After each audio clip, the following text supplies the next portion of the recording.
94,4 FM Pro 1 RRI Makassar, Kanal Inspirasi.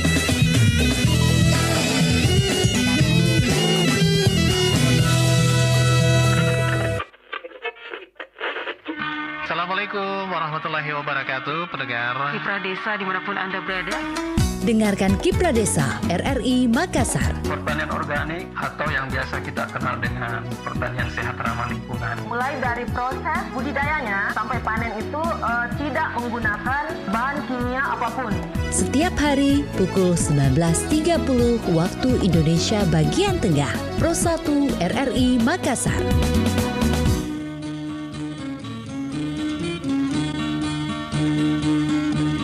Kiprah Desa Pro 1 RRI Makassar. Assalamualaikum warahmatullahi wabarakatuh dan selamat malam pendengar. Kembali saya Fitriani Rahman menemani di hari Senin 27 September 2021 dalam Kiprah Desa. Dan untuk hari ini atau malam hari ini kita akan membawa satu topik yaitu urban farming ya. Mudah-mudahan saya tidak salah ini. Dan sudah bersama dengan saya Bapak Agus Suarsono SST, Penyuluh Pertanian Madya, Dinas Pertanian dan Perikanan Kota Makassar. Assalamualaikum Pak. Waalaikumsalam Bu. Iya. Nih kedengaran ya. Baik, kita akan berbincang tentang urban farming dan ini tentunya sebuah kata yang tidak lazim kita dengarkan Pak ya. Dan sepertinya ini hanya teman-teman di dunia pertanian ini yang kayaknya sangat familiar dengan istilah ini. Baik. Dan untuk kesempatan ini juga Anda bisa bergabung dengan kami di 0821 3333 9440 dan selain kita live di 94,4 FM program 1, kita juga bersama di Pro 1 RRI Makassar, Facebook dan juga ada di YouTube RRI Makassar. Baik, Pak Agus ini perlu tentunya seperti saya sampaikan tadi ini tidak familiar ya Pak ya. Tetapi untuk yang di dunia pertanian mungkin sering mendengarkannya, tapi itu perlu juga kita refresh kembali pengetahuan tentang urban farming. Sesungguhnya urban farming itu apa sih Pak? Ya baik, urban farming pada prinsipnya itu adalah pertanian perkotaan ya, atau urban agriculture. Dari beberapa konsep yang ada daripada para ahli bahwa pertanian perkotaan itu yang diistilahkan dengan urban farming untuk lebih keren di perkotaan ya. Karena biasanya kan dari berbagai ilmu dari para ilmu dan pendidikan itu mengambil kadang-kadang kalimat-kalimat yang keren. Itu pada prinsipnya Bu ya. Iya. Jadi supaya lebih jelas nih. Oh iya. Okay. Ini pertanian di perkotaan ya. Siap, lebih ya. ke situ ya. Nah, ini kalau kita bicara pertanian di perkotaan, kita selalu berpikir ini masih ada enggak ya sawah di Kota Makassar ya. Betul. Ya. Nah, sesungguhnya pertanian bukan hanya sawah Pak ya. Betul. Kalau kita berbincang tentang pertanian. Ya. Nah, kenapa kemudian urban farming ini sangat menarik di kota khususnya di Makassar misalnya Pak? Baik. Ya, karena kita tahu bersama perkembangan pembangunan Kota Makassar itu sangat pesat ya. Sehingga mau tidak mau masyarakat itu butuh hiburan ya. Hiburan-hiburan ini yang tadinya masyarakat Kota Makassar yang urban pindah ke kota, punya hobi, punya keterampilan, punya keinginan merasakan bagaimana dengan pembangunan kota yang sangat pesat itu memiliki lingkungan yang hijau, ya, memiliki lingkungan yang segar, memiliki lingkungan yang produktif, mungkin seperti ingin mengembalikan seperti di kampungnya dulu gitu. Karena mereka itu sudah menjadi masyarakat urban, masyarakat perkotaan yang notabene sudah sangat artinya jenuh dengan kondisi lingkungan yang mungkin bising, asap, mungkin gitu polusi ya itu ya, sehingga mereka ingin menciptakan minimal lingkungan rumahnya sendiri menjadi urban farming yang atau pertanian perkotaan yang mereka itu mungkin bisa mengembangkan atau menanam tanaman yang bisa dihasilkan atau bisa dikonsumsi, mungkin menyalurkan hobinya yang memelihara ikan, memelihara ternak Tapi bukan ternak besar ya tentunya ya. Nah, apalagi di yang ngetren-ngetren belakangan ini kan menanam tanaman hias ya, yang begitu sangat ngetren, sangat familiar bagi masyarakat bahwa beberapa jenis tanaman hias itu sangat disukai oleh masyarakat urban begitu. Ya, jadi lebih kepada bagaimana kemudian masyarakat kita walaupun punya lahan minimalis tetapi bisa dimanfaatkan begitu Pak ya? Betul, sangat betul itu Iya. Bu. Iya. Nah kalau bicara soal tanaman ya, ada juga sih kekhawatiran sekarang ya karena banyak juga yang suka curi curi tanaman. Iya, karena ternyata juga bernilai ekonomi tinggi ya, kadang-kadang juga tanaman yang kemudian dipelihara dengan baik. Nah kalau kita bicara soal minimalisnya, apakah memang urban farming ini sebenarnya juga diarahkan kepada tanaman produktif sebenarnya Pak? Betul, urban farming, pertanian perkotaan itu diharapkan sebenarnya sebagai family garden. Ya, baik. Ya, itu diharapkan sebenarnya untuk memproduksi pangan di lingkungan tempat tinggal kita, di sekitar rumah kita, yang diharapkan bahwa nanti dari tanaman yang dikelola, ditanam oleh keluarga itu memproduksi pangan yang sehat. Apalagi gaya hidup masyarakat kota yang sekarang lebih mengarah ke pola gaya hidup sehat, yang diharapkan sumber makanannya pun dari makan yang sehat. Karena rata-rata hampir 90% konsep produksi urban farming itu sudah organik. Itu harapannya ya. Iya. Betul. Jadi sebenarnya suasana kita yang dulu ingin sekali dikembalikan ya, bahwa kemudian polusi ini bisa kita termasuk ya iklim, perubahan iklim ini bisa kemudian beradaptasi gitu loh Pak ya. Nah mungkin ini seperti dengan penanaman polybag dan hidroponik ya Pak ya. Iya betul. Iya. Itu adalah salah satu teknik-teknik penanaman teknologi urban farming. Itu yang tadinya kita menanam langsung di lahan. Ya. Kalaupun masyarakat yang memiliki lahan di pekarangan bisa kita tanam langsung. Mungkin memiliki lahan yang cukup luas di halaman itu kita bisa menanam langsung. Kemudian apabila yang lahannya sempit, kita bisa menggunakan sistem wadah apapun, apakah itu pot atau polybag atau sekarang ada planter bag ya. Itu bisa menggunakan itu, atau bisa menggunakan barang-barang bekas lah yang bisa dimanfaatkan menjadi wadah. Kemudian sistemnya itu bisa menggunakan vertikultur ke atas ya. Makanya sekarang banyak teknologi yang ada roof garden ya, menanam di lantai atas gitu ya. Oh benar. Itu kan sekarang merambat gitu Itu di dinding itu banyak sekali itu yang menanam situ. Kemudian hidroponik juga salah satu teknologi yang di masa pandemi ini sudah semakin berkembang, semakin masif. Pada akhirnya dari penghasilan untuk mencukupi keluarga bisa diupayakan menjadi penambahan ekonomi. Iya. Jadi sebenarnya mendorong keberadaan apotek hidup itu juga akan semakin mudah Pak ya dengan kondisi urban farming ini ya. Iya betul. Dulu istilahnya kita kan ada warung hidup ya. Zaman dulu kita itu ada warung hidup, ada apotek hidup. Ya. Sekarang ngetrennya lagi biofarmaka.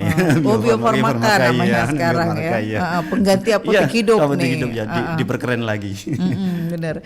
Nah ini kan biasanya yang agak sulit itu menemukan bibit berkualitas unggul Pak. Betul, ya. Nah kira-kira mudahkah di kota besar seperti di Makassar ini menemukan bibit semacam itu yang untuk urban farming?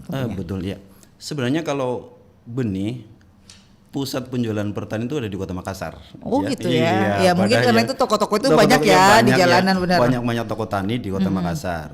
Ada juga yang ada perusahaan benih yang memang menjual benih dalam kemasan kecil, itu untuk memang khusus urban, sehingga harganya itu terjangkau, jumlahnya juga disesuaikan dengan harga, kualitasnya juga cukup bagus. Nah itu semua rata-rata benih sayuran, karena konsep urban farming adalah untuk menambah nilai gizi masyarakat dari sayuran. Karena kalau kita protein, saya kira Kota Makassar itu sudah banyak ikan ya, sehingga kita harapkan bagaimana masyarakat mampu mengkonsumsi vitamin dari tanaman sayuran yang ditanam sendiri. Iya. Nah, paling bagusnya nih Pak, menurut Pak Agus ya. Kira-kira jenis tanaman apa yang sebaiknya terus ditumbuh kembangkan oleh masyarakat Kota Makassar ya. Setidaknya juga kita bisa melihat hijau, terus juga kita bisa memanfaatkan lahan. Karena kondisinya kalau cari lahan, anak manengin saya Pak susah begitu dapat lahannya. Nah kira-kira bagusnya Pak ya dengan lahan minimalis yang kita miliki itu bagusnya pakai tanaman apa? Pada dasarnya urban farming adalah tergantung dari masyarakat apa yang dia mau kelola dan tujuannya apa. Misalnya kalau tujuan untuk konsumsi sendiri, tentunya adalah menanam apa yang mereka suka, ya. Contoh yang gampang saja, kangkung, sawi, bayam. Itu sebenarnya kan cabe gitu Pak ya. Ya, cabe betul. Ya, apalagi cabe kan walaupun sekarang lagi murah kan kadang-kadang ngetren naiknya tinggi sekali gitu ya, sehingga masyarakat diharapkan mampu memproduksi pangan dari halaman sendiri, gitu yang tanaman sayurnya mudah-mudah aja, apalagi kalau pemula ya, karena untuk tanaman-tanaman yang lebih lagi ngetren sekarang kayak pakcoy, selada itu kan perlu keterampilan khusus ya, yang memang harus gampang aja ya yang Pak gampang ya. aja. Prinsipnya bisa dikonsumsi setiap hari dan disukai oleh keluarga itu sendiri. Bayam juga kayaknya agak mudah Pak ya. Mudah sekali ditanam. Kangkung juga mudah sekali ditanam. Kalau kelor Pak, Kelor tergantung kondisi lingkungannya. Oh, itu tergantung lingkungan ya, kelor. Dan dia juga kayaknya susah untuk daerah minimalis ya, karena mungkin agak rimbun Pak ya. Betul, karena dia tanaman yang tinggi kan, yang tinggi. Tapi di beberapa kota saya lihat ada kok tanaman barang 1-2 batang di pinggir jalan juga tumbuh. Iya benar.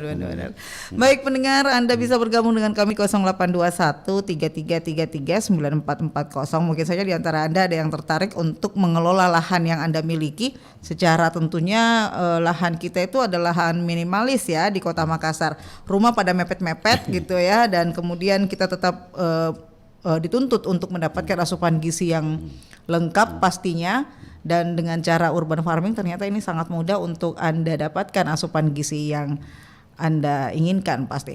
Sebelum kita lanjut lagi, kita putar satu persembahan dulu lagu Pak ya.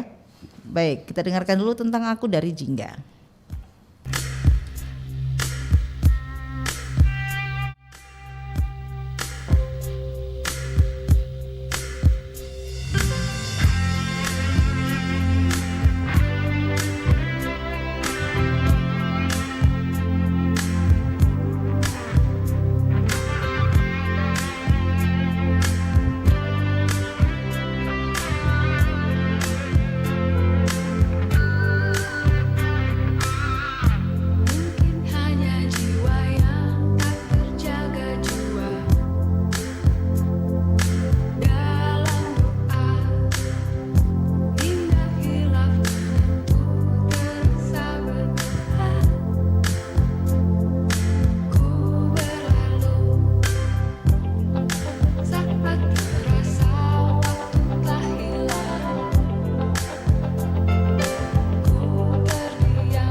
Desa Pro 1 RRI Makassar. Pendengar, kembali lagi kita ke Kipra Desa dan masih mengangkat topik urban farming. Ini menarik karena adalah pertanian perkotaan. Nah, kalau kita bicara pertanian selalu kita berpikir ada di daerah atau di desa ya. Dan ternyata juga di Kota Makassar dilakukan upaya pertanian, dan ini penting untuk kita ketahui, jangan sampai ada di sekitar kita tapi kita tidak tahu gitu Pak Agus ya. Ya, betul. Iya, kalau di Kota Makassar sendiri itu di daerah mana saja daerah dampingan daripada Dinas Pertanian untuk menghadirkan urban farming ini? Oh, baik. Untuk kegiatan urban farming antara Dinas Perikanan dan Pertanian bersama dengan Dinas Ketahanan Pangan Kota Makassar bersinergi memberikan pemberdayaan kepada masyarakat melalui kelompok-kelompok sosial yang didampingi oleh penyuluh pertanian di wilayahnya masing-masing. Oh, jadi ada ya ada pendamping penyuluh pertanian ya. Kegiatannya itu ada beberapa di hampir semua kecamatan, ada hampir semua kelurahan ada, kecuali memang dalam kegiatan urban farming memiliki spesifik khusus ya. Terutama untuk pertumbuhan tanaman itu kan harus ada pertama sinar matahari, bukan cahaya matahari, sinar matahari. Ya. Kemudian ada sumber air, tapi yang utama adalah keinginan masyarakat itu sendiri. Karena kalau kita dampingi, kemudian mereka mau tetapi tidak mampu, itu bisa kita rubah pola pikirnya, kita dampingi secara teknis. Tapi kalau tidak mau itu yang susah ya. Jadi memang harus ada sama-sama betul-betul keinginan dari masyarakat, baru kita bantu melalui edukasi atau pembelajaran bagaimana teknik bertanam. Saya berbahas di sini khususnya tanaman sayuran ya, karena harapannya nanti dari sayuran itu bisa menambah nilai gizi bagi masyarakat itu sendiri. Iya. Jadi sayur-sayur hijau gitu Pak. Betul, jadi ini juga bagian dari ketahanan pangan dan juga itu herd immunity ya sebenarnya. Makan makanan yang kemudian berasupan gizi lengkap. Baik. Nah, pendengar silakan kembali, kami undang Anda di 082133339440 atau ada yang ingin bertanya lewat Facebook dan YouTube yang ada saat sekarang, silakan. Halo, Assalamualaikum. Halo. Halo, Assalamualaikum. Waalaikumsalam warahmatullahi wabarakatuh. Dengan siapa di mana? Intan di Sakalor. Oke, Ibu Nur Intan, silakan Ki. Begini, Pak Fitri, Bapak narasumber. Memang masyarakat itu mau menanam, tapi bibitnya harus disediakan oleh kantor pertanian itu. Soalnya masyarakat itu mau menanam tapi mau disediakan bibit begitu. Iya. Baik. Kalau kita mau majukan sektor pertanian itu harus disediakan bibitnya, pasti masyarakat itu rebutan untuk mau menanam. Coba saja kalau bibitnya tanaman itu disediakan oleh nanti lihat saja pasti rebutan itu masalah mau yang sempit karangannya waktu yang luas, pasti dia mau menanam saja yang berpikir. Iya, terima kasih Ibu Nur Intan. Iya. Waalaikumsalam warahmatullahi wabarakatuh. Ya, jadi ini maksudnya dikasih stimulus begitu loh Pak. Iya. Jadi respon masyarakat itu bisa lebih cepat. Katanya kalau masyarakat itu biasanya punya lahan, tapi karena tidak tahu akan memanfaatkannya seperti apa ya mungkin hanya sekedar jadi lahan apa begitu. Nah, katanya tadi sebenarnya kalau bisa dari Dinas Pertanian itu memberi bibit supaya masyarakat ini pasti akan berlomba-lomba untuk menanam begitu. Betul ya. Baik, Ibu Intan tadi ya. Ibu Intan di mana lokasinya? Takalar. Oh, Takalar. Waduh. Oh iya. Kalau Takalar kami membahas urban farming Bu ya. Jadi biasanya kalau urban farming itu kita menanam bibit sayuran. Nah, kalau di Takalar memiliki lahan yang pekarangan yang cukup luas, tentu bisa menjadi usaha keluarga atau kelompok. Nah, kalau untuk kegiatan urban farming ini di Kota Makassar terutama itu kita bentuk kelompok dulu, mereka yang sudah punya kelompok dan memiliki embrio. Artinya embrio ini kegiatan memang yang sudah dilakukan oleh kelompok sosial di dalam kegiatan urban farming itu. Nah, setelah itu kita komunikasi dengan penyuluh-penyuluhnya, pendamping-pendampingnya secara teknis. Apabila itu sudah ada gerakan di masyarakat, baru kita bantu. Nah, untuk daerah Takalar mohon maaf apakah jauh. Jauh, tetapi di sana ada penyuluhnya kok, karena setiap kabupaten kota, pasti kecamatan ada penyuluh pendamping teknisnya. Nah, untuk itu konsultasi saja sama penyuluhnya di Dinas Pertanian. Baik. Jadi kelompok yang dibikinin seperti kelompok tani gitu ya? Betul. Artinya kalau di perkotaan itu karena kita memberdayakan ibu-ibu ya, karena yang mengelola dapur kan ibu-ibu ya, jadi kita mengedukasi ibu-ibu untuk menanam sayuran. Jadi kita bentuk dalam bentuk kelompok wanita tani. Wanita tani namanya. Betul, ya. Jadi ingat juga memang ya kalau di daerah-daerah itu ada namanya kelompok tani. Nah ini adalah kelompok wanita tani dan itu diarahkan untuk mampu mengelola pertanian urban farming tadi. Betul, ya. Baik, pendengar Anda kembali bisa gunakan di 0821 3333 9440. Semoga Ibu Intan tadi juga sudah bisa ya cari bibit, Pak. Halo, assalamualaikum. Halo Mbak Fitri. Iya, silakan. Ada lupa. Iya ada. Oh, Ibu Intan kembali, silakan Ki. Ada yang terlupa. Mbak Fitri. Iya. Bapak Naras. Iya. Ini itu pohon kelor sudah pernah kita coba menanam, tapi tidak mau tumbuh. Daerahnya mungkin tidak ketemu ya. Sudah berulang kali tuh adik saya menanam. Dia bilang kenapa tidak mau tumbuh ini? Iya. Apa kira-kira penyebabnya itu ya? Batangnya itu Pak Narasumber, tapi sudah berapa kali tidak mau tumbuh. Barangkali ada solusi barangkali. Iya. Jadi, Baik. Putri Bapak Narasumber, Assalamualaikum warahmatullahi wabarakatuh. Waalaikumsalam warahmatullahi wabarakatuh. Nah, tadi kita sempat singgung pohon kelor Pak ya. Katanya sudah berupaya berapa kali-kali tapi tidak pernah bisa tumbuh nih pohon kelornya. Betul Ibu Fitri. Saya tidak melihat lahan yang Ibu tanami ya. Jadi secara global saja sama Ibu Intan ini, biasanya kalau kita mau menanam kelor, setelah kita tebang, kita mau tanam, kita istirahatkan dulu barang 1-2 hari, tetapi tidak boleh kena terik matahari. Nah, itu intinya jangan sampai kejadiannya malah langsung kena terik matahari, jadi kering begitu. Habis tebang disimpan begitu saja. Nah, kemudian untuk tanah yang mau ditanami dalam kondisi lembab, bukan basah, lembab saja. Iya, betul. Habis itu baru kita tanam. Nah, tapi usahakan jangan sampai goyang, ya. Kemudian batang atasnya kita tutup dengan apalah yang bisa menutupi supaya tidak langsung kena matahari atau pada saat hujan tidak kena hujan, sehingga pada saat hujan tidak masuk air, tidak busuk. Kalau matahari tidak terlalu terik, itu sangat mempengaruhi proses pertumbuhan awal kembali. Iya. Nah, ini mungkin yang sampai di di daerah pantai itu bisa tumbuh Pak ya? Kelor ya? Iya, kelor.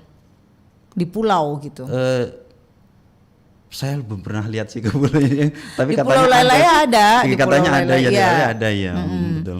Itu jadi mungkin memang karena yang penting itu tadi ya cahaya mataharinya. Ya, jadi bukan apa-apa ininya yang harus dijaga. Jangan sampai memang tidak bisa tumbuh gara-gara sudah kering duluan.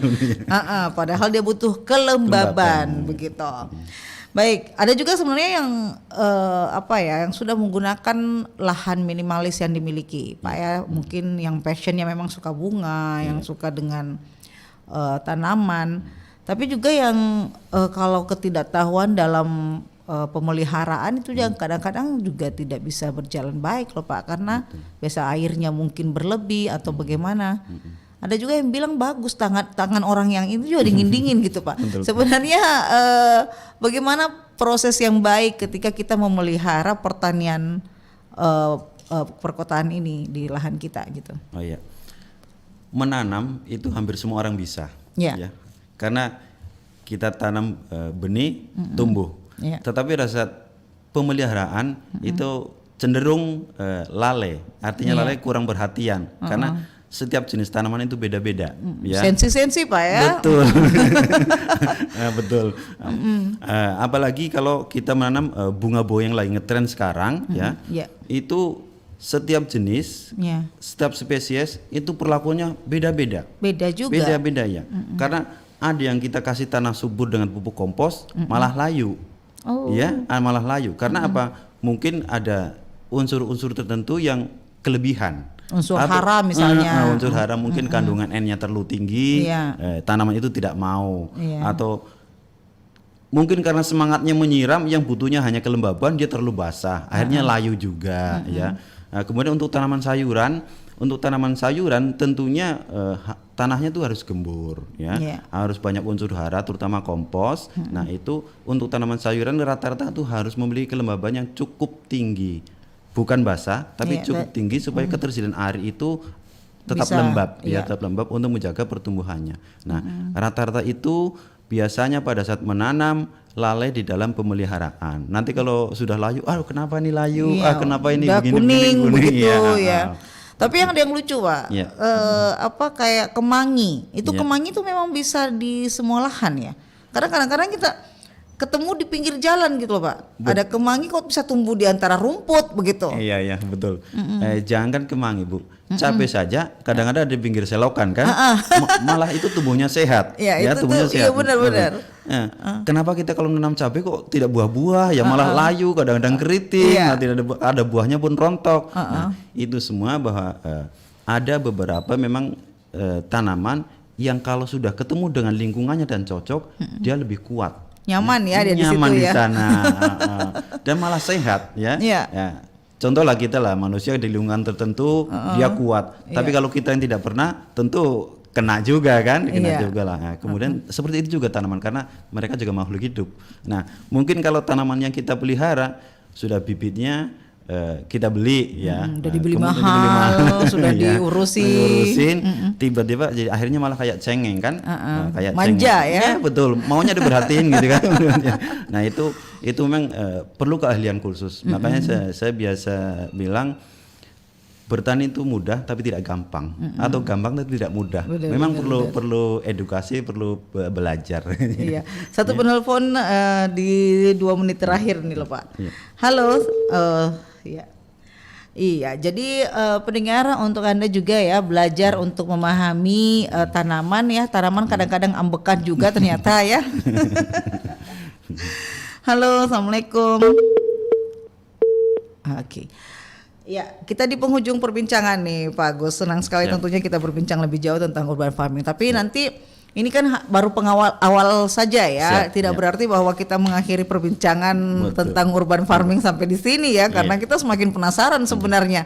Karena pulang ini juga saya sepertinya sudah mau menanam juga, Pak. Oh, alhamdulillah. ada bibit kelor yang mestinya saya simpan di mana ya? Baik, Pak Agus, di penghujung perbincangan kita, kira-kira apa yang ingin disampaikan kepada masyarakat kita yang ada di Kota Makassar untuk bisa beradaptasi dengan kondisi iklim kita dengan pemanfaatan lahan yang mereka miliki? Baik, terima kasih. Saya mengirim pesan kepada masyarakat yang memiliki lahan, tolong manfaatkan lahan sebaik mungkin. Istilahnya kalau kita di pertanian, jangan lewatkan sejengkal lahan untuk tidur. Ya, mari kita tanam apa yang bisa kita tanam. Lebih bagus lagi kalau tanaman-tanaman yang produktif, contohnya sayuran, minimal untuk menambah gizi keluarga. Baik. Kalau bisa lagi untuk menjadi nilai usaha keluarga. Saya kira itu. Demikian. Baik, terima kasih. Jadi menanamlah untuk mendapatkan kesehatan kita, menjaga kesehatan kita, dan juga nilai ekonomisnya tinggi gitu ya. Baik pendengar, kita akan lanjutkan tentunya Kiprah Desa di lain kesempatan, dan jangan kemana-mana, tetap di 94,4 FM Pro 1 RRI Makassar. Lintas Makassar Malam menemani Anda dengan musik pilihan dan hiburan hanya di Pro 1 RRI Makassar, kanal inspirasi.